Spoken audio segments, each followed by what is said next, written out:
Hi, I'm Simone Voivodin from Red Maple Ruggery, and today I'm going to show you how to do a herringbone whipping stitch on the edge of your hooked pieces. I'm going to demonstrate this technique on a little round 12-inch chair pad that I have hooked.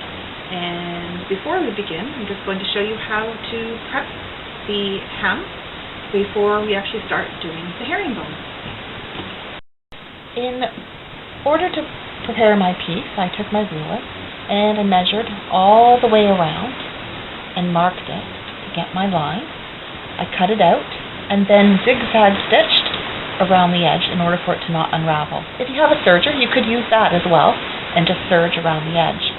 Then I took needle and thread and did a very loose basting stitch all the way around. That's that dark line that you can see. And that way, when I'm ready, I can give it a pull, and it will help that inner edge just roll in nice and evenly and neatly, which will make rolling up your edge easier.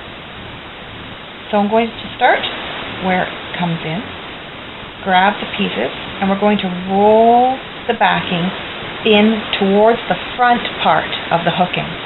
So we're rolling from the back towards the front. And my favorite thing to use are these little clips. We just take the clips and pop them on there, and it holds it securely in place. I'm going to place a few of these on there,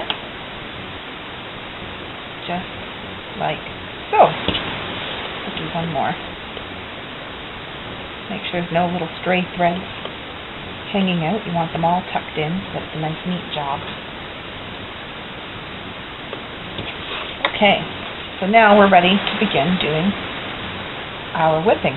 So we have our needle and our yarn that we're going to use for doing our whipping all ready to go. And I'm going to roll back the backing just a little bit, tuck it through,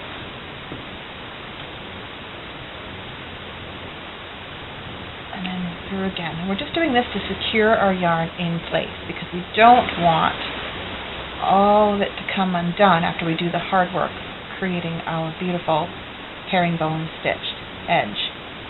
Once I've anchored it in place, I'm going to come through the backing from the front, right up close to where our hooking is. Push the needle right through to the other side. And pull it snug. Roll the backing back down over top, the hem back down over top to cover it. And as you can see, our yarn is now coming out on the back. Now to start the herringbone stitch, we're going to take our yarn and carry it up over the hem and to the front on an upward diagonal slope. As you can see, it's creating this diagonal line coming up towards the top. And we're going to come forward about an inch from where you initially started on the back. But you're going to come to the front, and you're going to go in again right close, I don't know if you can see that there, right close to where the stitches are, the hooking is. We're going to go through from the back, from the front to the back, being mindful not to catch our hooking in it. And we're going to pull it snug. So you can see there's our little diagonal line crossing forward on the hem. Then we're going to come in an opposite direction, going again from the back towards the front, but on a downward slope, back this way, which will create an X. So I'm coming back, and I'm actually going to go in through the same spot that we started.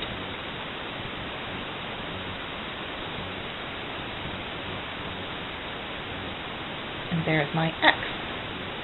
Now the next stitch, again we're going to move forward direction, coming from the back towards the front, and we're going to enter 2 holes ahead of where that previous stitch was. So you can see the one stitch is right there. There's 1 hole, 2 holes. We're going to skip ahead those 2 holes and go in and carry on the same, back to front, diagonal, but this time downward slope, and 2 holes ahead. oh sorry, one hole ahead now, to the back.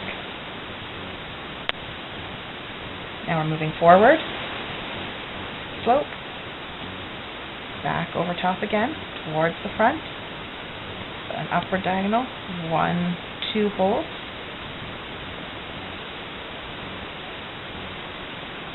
and as you can see, it continues to make X's, crossing one over the other, heading in an upward motion. So now we're ready for our back stitch, back to front, downward slope, just ahead.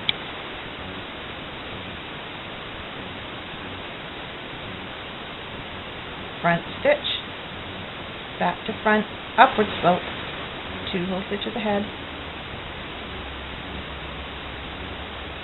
Now those 2 little stitches ahead just provide us with a little hole as we're going back for that back downward slope stitch to go in. Take this clip off now that we've moved ahead a little bit. Now upward slope. My thread's coming up and over the top. 2 holes over.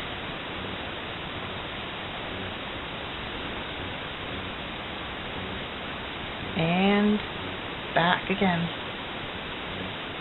You can see this nice and clearly. We're going to go in. There's 1 hole. There's my little gap right there. You can see that's left for me to go through. And that will stay there as long as we keep doing that 2 holes ahead. It will be there for us. Forward we go.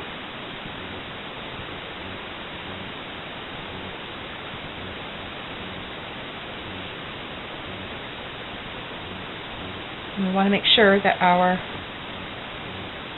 lines of yarn stay nice and snug against the previous one. You don't want to have big gaps.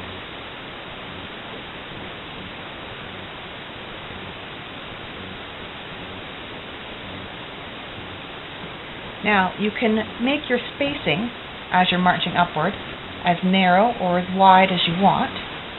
The only thing is that you need to make sure that you keep it consistent.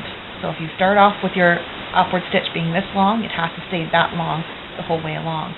And same thing, your backward stitch needs to be the same.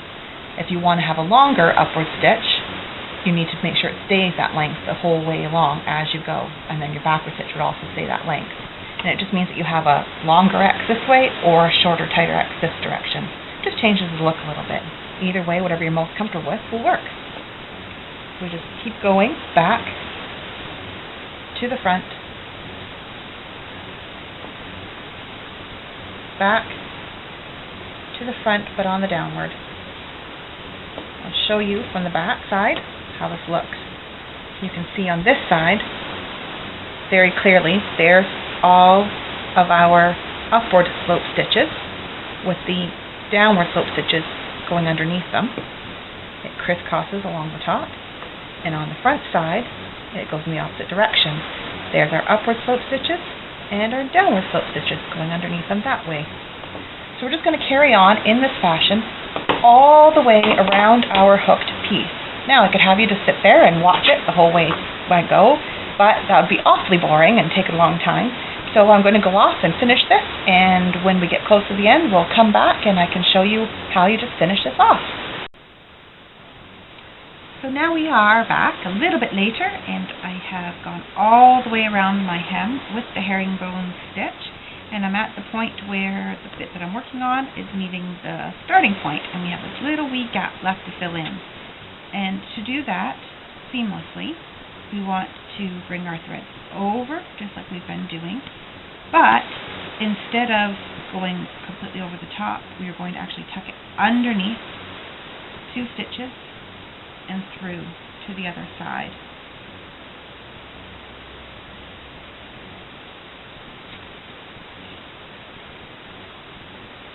And that will hide where your part that you're working on meets the new part. And then you're going to come back again. Same thing. Slide it underneath.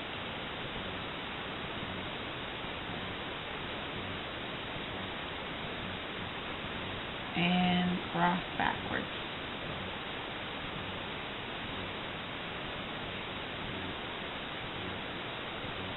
come forward and underneath 2 more and through.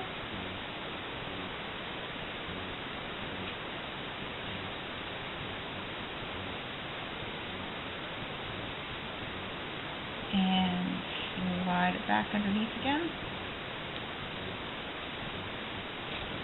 Oops. I'm going to have to get another little tiny bit just to finish that bit off. So that's how we just carry on. We keep going back and forth until it all blends into one. You won't even see that little bit there. And when we've done that, we'll just give it another press so it lays nice and flat. And that is it. You're finished. You've got a complete herringbone edge on your rug. I hope you enjoyed this video today, and for more information on punch needle rug hooking and finishing touches for your rugs, visit my website at www.redmapleruggery.ca. Thank you.